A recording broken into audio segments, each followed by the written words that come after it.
Okay, what we're going to do is just go over a few problems from homework 6. If you've got some that I don't do in this little video, let me know, and we'll see if I can address those in an email back to you later today.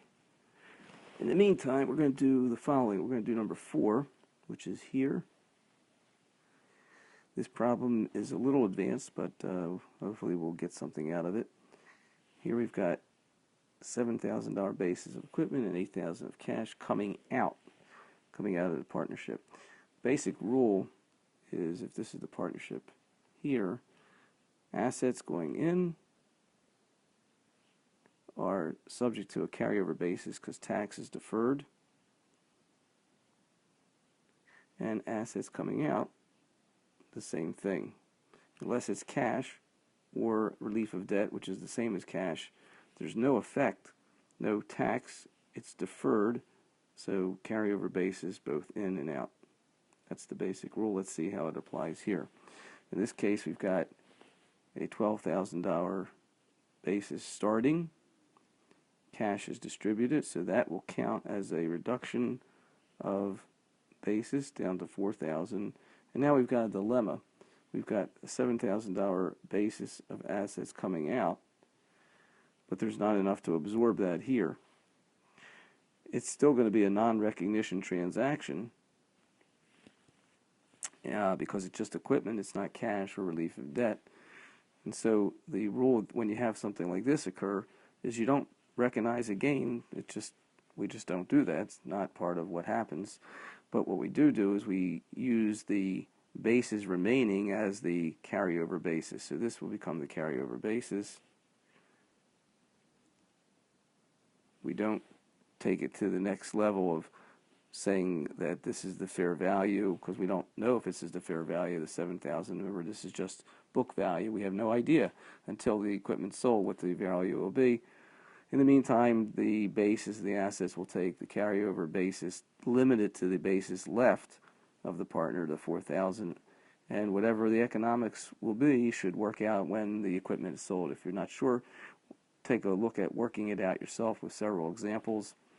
Here's one, for example. Suppose the value of the equipment really was, at the date of the distribution, let's say it was really worth $10K. So that means that the true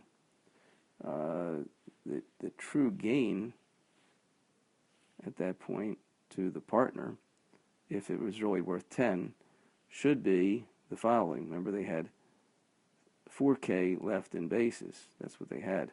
So the true gain should be 6. So with this carryover basis of 4 in the meantime, let's do it this way. So today it's 4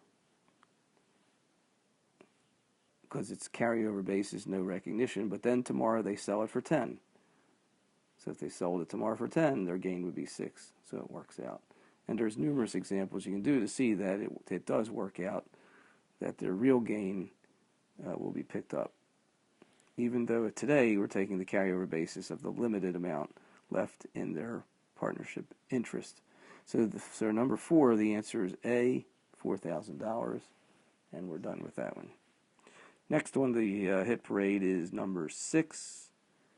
The total basis of all distributed property in the partner's hands following a non-liquidating distribution is limited to, and here it's this is really a repeat of the principle we just learned. The total basis of all distributed property, remember, that's going to be carryover basis in all cases. When it's distributed properties, carryover basis, no tax event.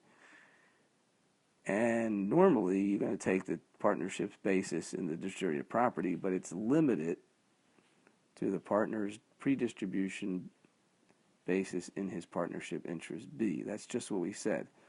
Here in the example 4, we got down to, after the cash was distributed, we had a $4,000 basis. The basis of the assets being distributed was $7K, but we are limited to a basis of the amount remaining, the pre-distribution basis in the partnership interest, after taking into account cash or relief of debt. Go back to problem 4 and see that that works out.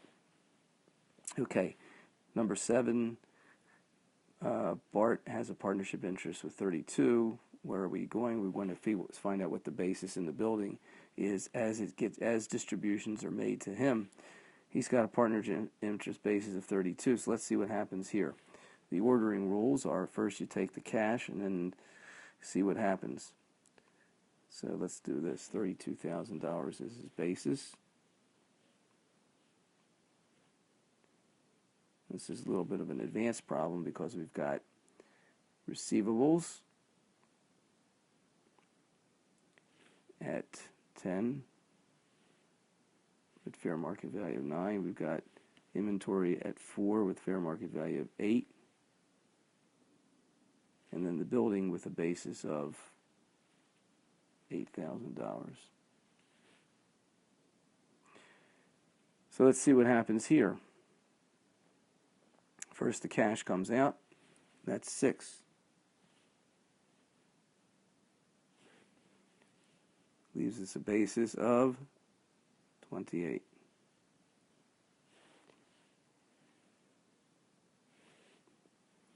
And so the next distribution could be the inventory and the receivables, and let's call that 14 based on their basis. You could even call it